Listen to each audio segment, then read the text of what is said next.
في هذه الحلقة أستكمل رحلتي في جيشي وأغوص في فنون خويتشو القديمة بدءا من المعمار ووصولا لفن الخط، فهي تمثل مدينة فاضلة للمبدعين يستنشق فيها نحات الخشب وصانع الحبر فنونهم.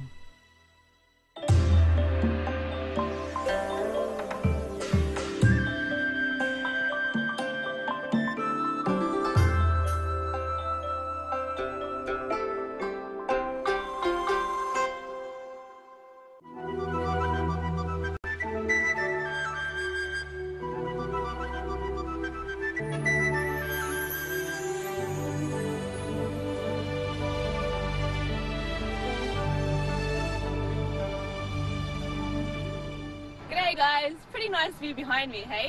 So I'm here in Xuancheng City in Anhui Province, and to be more precise, this is Jishi County. To be even more precise, behind me there is Longchuan Village. Actually, this place can be considered the cradle of Hui culture. My name's Dui, welcome to Travelog.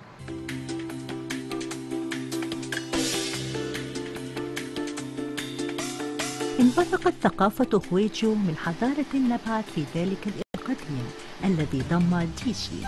كان مجتمعا أكد على أهمية الروابط العائلية، فكر الكونفوشيوسية والتجارة، وقد بقى بعض من هذه العناصر عبر العصور وما زالت حتى اليوم تظهر في العادات والمعمار في قرى مثل لونغتشوان. المشي عبر لونغتشوان يشبه حلما مرسوما بالألوان المائية يرجعني عبر الزمن. في الواقع هذا المكان الصغير الخادع المختبئ في الريف على بعد 12 كيلومترا في الشرق من وسط جيشي لا يقل عمره عن 1600 سنة. كانت عائلة خو أول من سكن لونغتشوان، والكثير من المباني التي تم بناؤها في ذلك الوقت ما زالت موجودة حتى اليوم. وبالطبع فإن الجدران البيضاء التقليدية والبلاط الرمادي وتصميمات الديكور الفاخرة تحتاج لرعاية منظمة وصيانة دقيقة. ألقيت نظرة خاطفة داخل قاعة أسلاف عائلة خو التي بنيت من أجل استضافة لقاءات العشيرة ولإسداء الاحترام للأسلاف.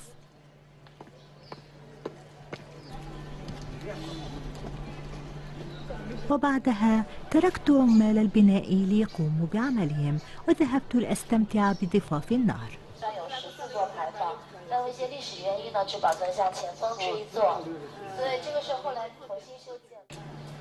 Hui architecture is probably one of China's most distinctive architectural styles, and it's most clearly represented in places like homes, ancestral halls, and memorial archways like this one. And this one has been restored, but the one over there is standing in all its original glory. Memorial archways, or paifang in Chinese, are often built to recognize someone's achievements, and usually the bigger their achievement, the larger the paifang will be and the more elaborate the design. Now this one here was built in honor of a guy called Hu Zongxian, and it was 450 years ago that it was erected. Now this guy, he was famous because he was a high-ranking military officer who led forces and defeated pirates on China's eastern seaboard. He also lived in this village, and we're going to have a look at his place later. وفي نفس الوقت أمشي مع التيار، ويبدو أن هذه هي الطريقة التي يعيش بها أهل لونغتشوان. يمر الوقت ببطء وتصبح الدقائق ساعات والأيام شهورا والسنين قرونا، وما زالت هذه المباني باقية. أحتار لبرهة في الطرقات الملتوية والجدران المكسوة بالطحالب وأستمتع بالعراقة. ومع وجود الجبال التي تكسوها الغيوم في الخلفية تصبح لونغتشوان ملاذا مفعما بالسكينة، ونظرا لتعاقب الممالك المختلفة عليها باتت بمثابة خلية مصغرة من التاريخ الصيني. وعند حافة القرية أجد المكان الذي وعدتكم بزيارته، مجمعا سكنيا بني في القرن السادس عشر.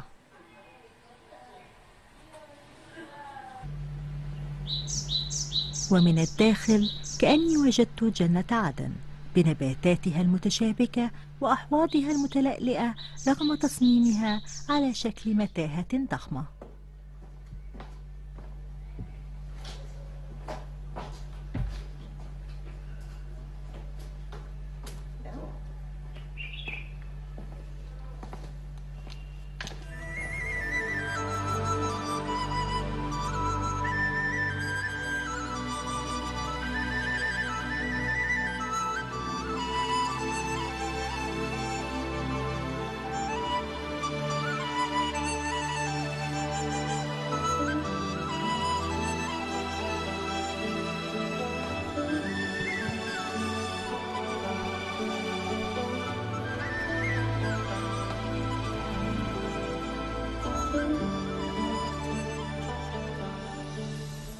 Now this is another one of Longchuan's many iconic tourist attractions. It's Huzhongxian's former residence.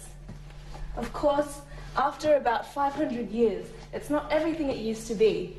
But if you start to wander around the labyrinth, you can feel the walls and doors and everything start to come alive. And maybe you can even imagine what this place might have been like in its heyday, in all its opulence and sophistication. إنه مطرب ومظلم ورطب في الداخل، مما يضيف مسحة من الغموض على هذا البيت العتيق. So when you look around, you'll notice that there are lots of things that are small but really interesting, like this one, which is not exactly small, but it is interesting. And what it was used for in its heyday was as a shield to protect people's privacy. And if you look much closer, you'll notice how intricate the carving is. Bet you can't find something like this in IKEA. ازدهرت تجارة خويجو في زمن مملكة مينغ، وهو الوقت الذي عاش فيه خو جونغشان، وجلبت الرخاء إلى هذا الإقليم، مما سمح للتجار والمسؤولين من أصحاب الرتب العالية بالاستمتاع بفن النحت التقليدي والنقش على الخشب. ومنذ ذلك الوقت ازدهرت ثقافة خويجو ووصلت إلى ذروتها في زمن مملكة تشينغ، وانتشرت من هنا عبر نهر يانسي. مبدأ رئيسي في معمار خويجو هو التوازن بين الهياكل التي يصنعها الإنسان والمحيط الطبيعي من حولها. إنه هذا الانسجام الذي تركني شاعرة بالرضا. وبعد هذه الاستراحة القصيرة أعود للاستكشاف مع سطوع الشمس.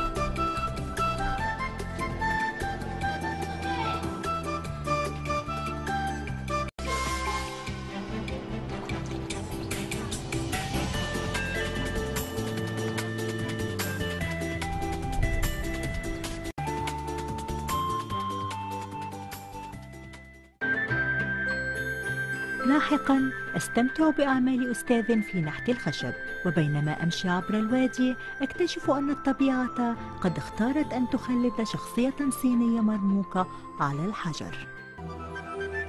في هذه الحلقة أستكمل رحلتي في جيشي وأغوص في فنون خويجو القديمة، بدءا من المعمار ووصولا لفن الخط، فهي تمثل مدينة فاضلة للمبدعين يستنشق فيها نحات الخشب وصانع الحبر فنونهم.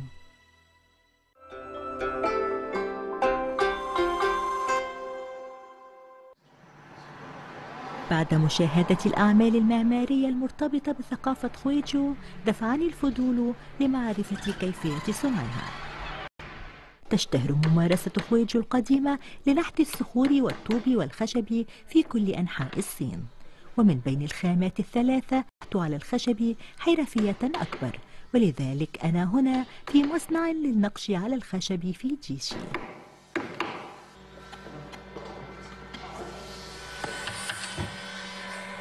يعود نحت الخشب في إقليم خويجو إلى عهد مملكة سونغ، عندما استخدم بشكل عملي في صناعة الأبواب والدرابزين. ومع مرور وزيادة ثراء التجار في خويجو بدأوا يطلبون من الفنانين والحرفيين إنتاج تحف عالية الجودة.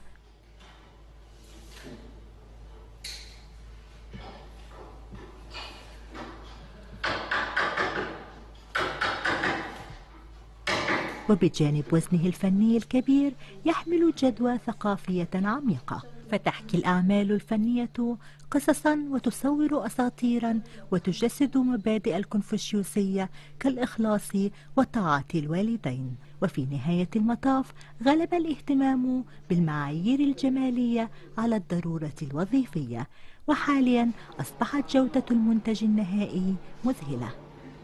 السيدوني هو أستاذ في نحت الخشب ويقوم بإدارة المصنع. لا أصدق عيني عندما أشاهد براعته ودقته المدهشة.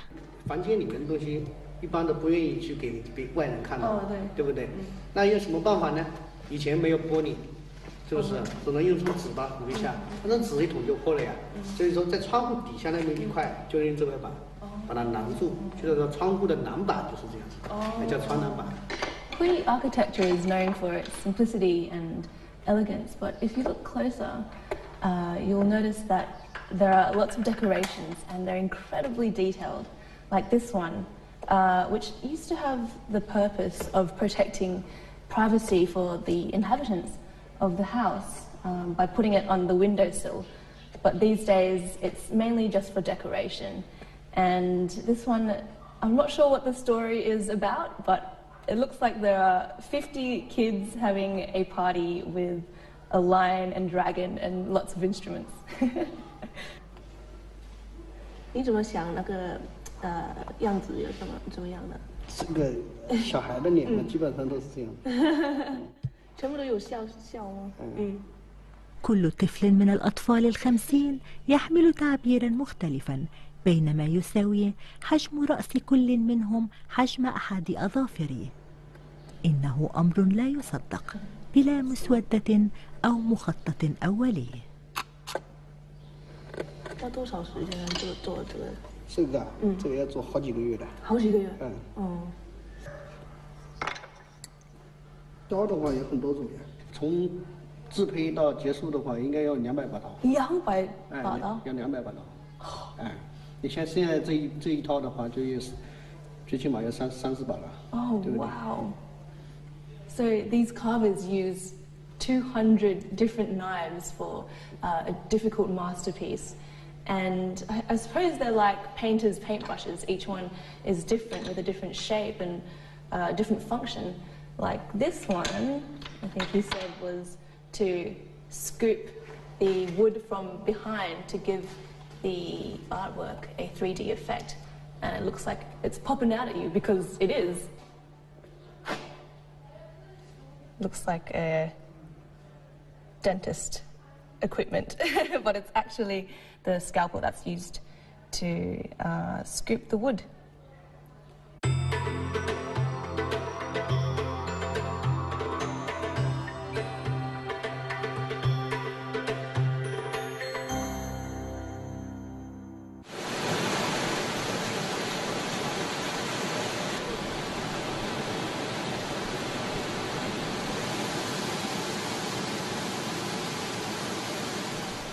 توجد على بعد 22 كيلومترا شرقا من وسط مدينة جيشي سلسلة جبلية تعرف بغموضها.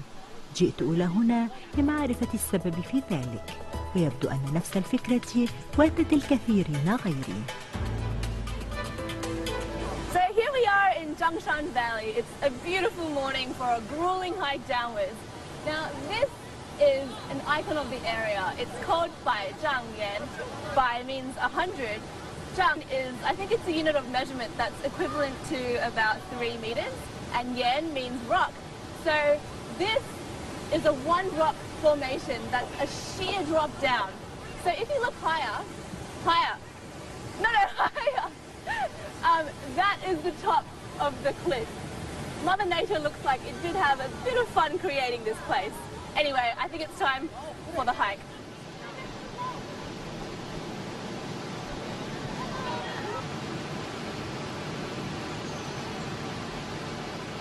اتضح أن المشي لم يكن صعبا كما، بل كان هناك درج وقضبان للأمان.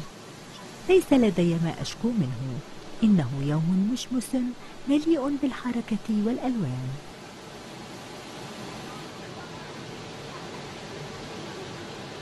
وأخطر جزء في الطريق هو عبور الجسور المعلقة.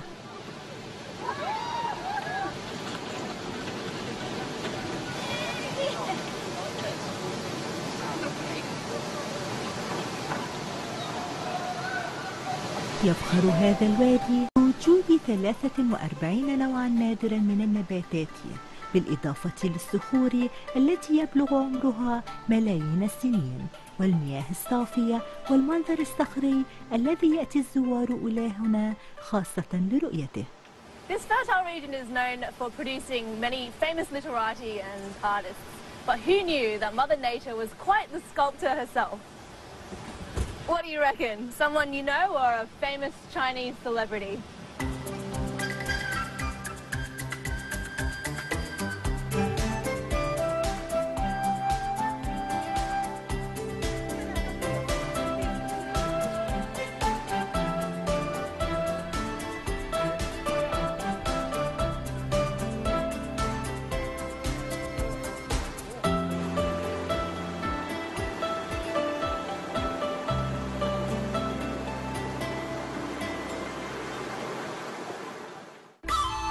لاحقاً أشاهد طريقة عمل الحبر القديمة وأكتشف السر وراء القول بأن حبر خويجو هو الأفضل في العالم، وأحبر اسمي الصيني في درس للخط.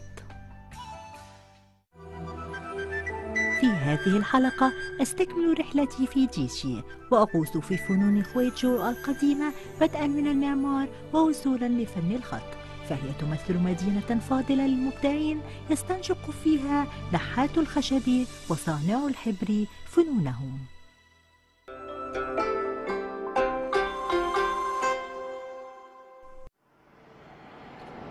اليوم هنا في جيشي سأتعرف على إحدى خصائص ثقافة خويجو الهامة جدا.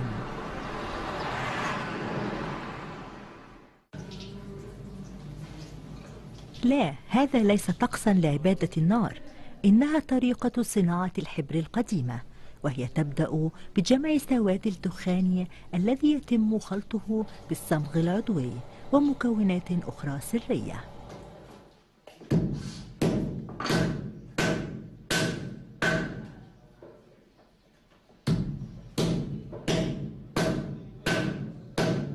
يعتبر حبر خويجو الأفضل في العالم، إنه واحد من كنوز الدراسة الأربعة، وهي الفرشاة، الورق، حجر الحبر والحبر، وهي الأدوات الأربعة التي لم يكن للباحثين الصينيين القدماء غنى عنها، وتشتهر مقاطعة آنهوي بإنتاج تلك الكنوز الأربعة.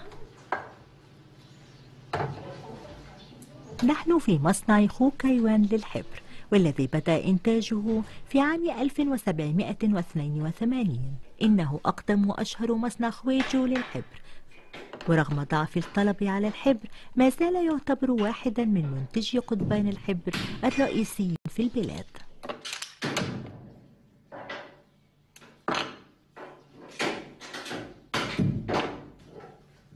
بعد أن يتم ضغط الخليط وتشكيله في أغلب الأحيان يأخذ شكل مستطيل طويل يتم تجذيبه ويترك ليجف في الهواء لعدة شهور.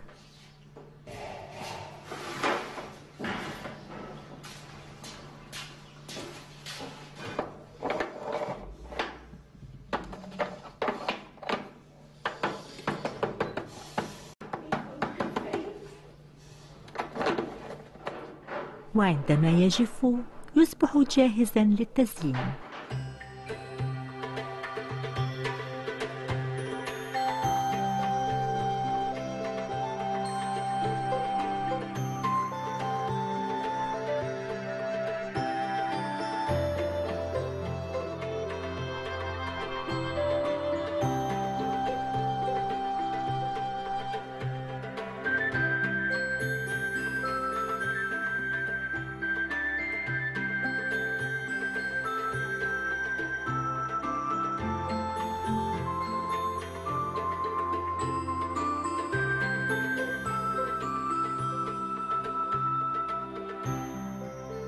أصبح إنتاج قضبان الحبر فناً في عهد مملكة شين، فكانت تأخذ أشكالاً مختلفة وتزين بالصور والقصائد، وبات اقتناء بعضها مرغوباً جداً ويستحق أكثر من وزنها ذهباً.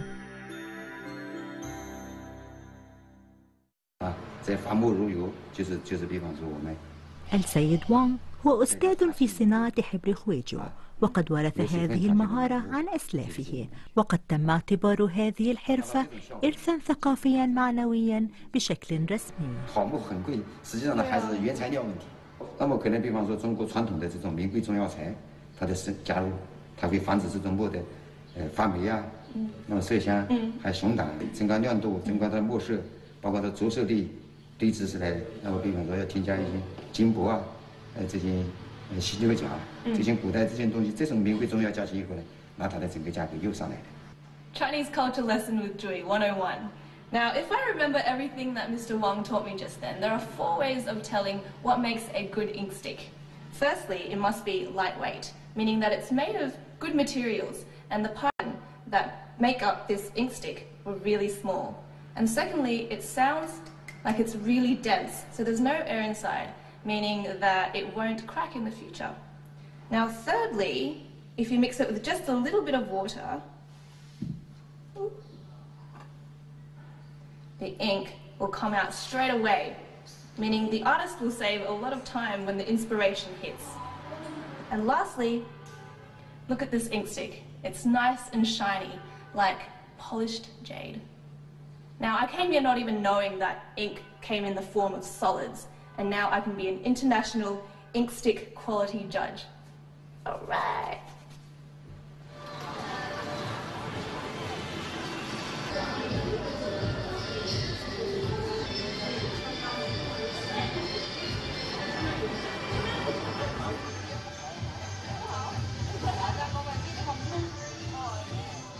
وفي الظهيرة أذهب إلى وسط ديشي، ألتقي مع بعض الراقصات، أتمشى في الشوارع، ويقع نظري على شيء ذكرني بأيام المدرسة الابتدائية.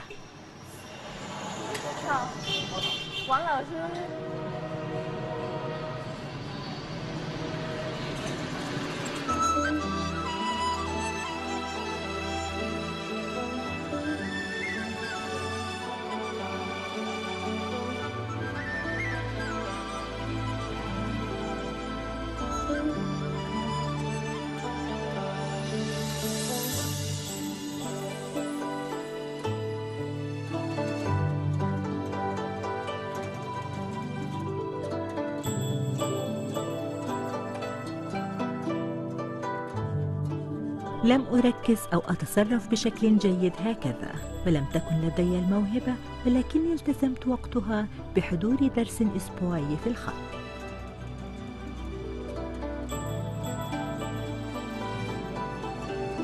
وكان لدي مدرس رائع أيضا. مع الاعتماد المتزايد على استخدام الكمبيوتر، بدأ يتراجع فن الخط الصيني، ولذلك فإن رؤية فصل كامل من الأطفال يستخدمون الفرشاة والحبرة هي مفاجأة مؤثرة بالنسبة لي.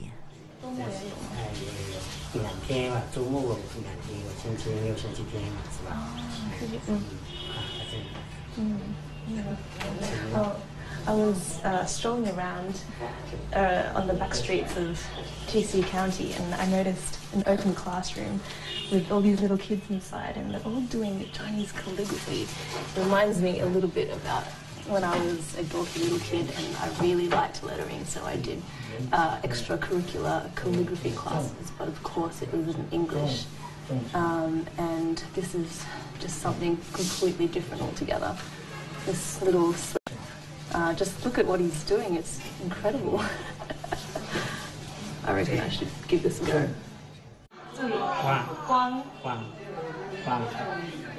Guanghai. Oh my gosh.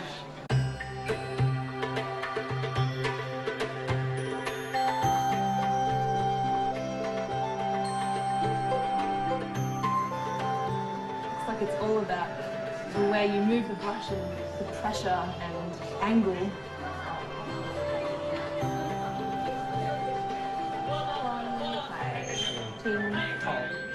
I have no idea what that means. النظر إلى البحر والاستماع إلى الأمواج، هذا هو المعنى الحرفي لهذه الجملة. وهي تشير للإحساس بالسكينة والحفاظ على التواضع حتى بعد تحقيق نجاح ملحوظ. السيد وانغ جعل الأمر يبدو سهلا للغاية، فقد استغرق 3 دقائق فقط من البداية حتى النهاية.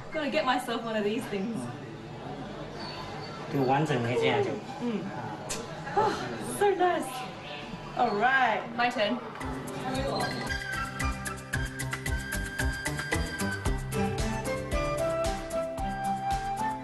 This maestro is showing me how to write my Chinese name. Don't think I can do this.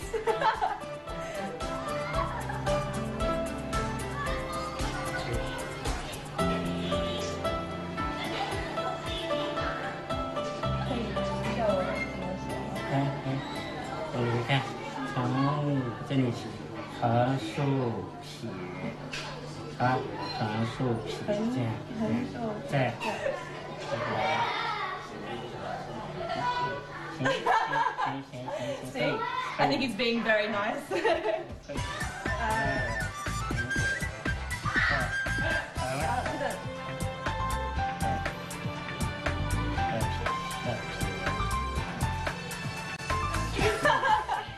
قد لا يبدو سيئا جدا لغير المتمرسين، ولكني أعرف أن الأستاذ يعتقد إنه مجرد تلطيخ بالحبر. Oh God, that is awful.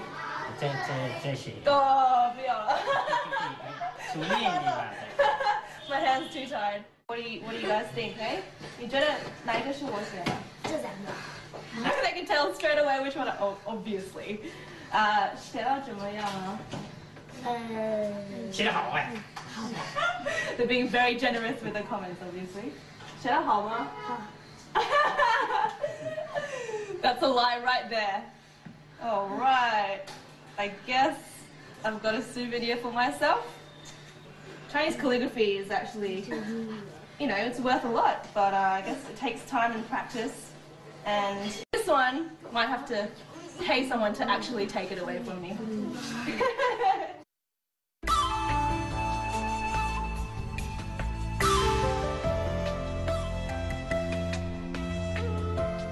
Well, this is it from GC County. We've just spent an amazing 7 days here, and we've barely just opened the lid to a wealth of Hui culture and history. Next destination, the neighbouring county of Jingda. Join me on Travelogue. I'm Joy.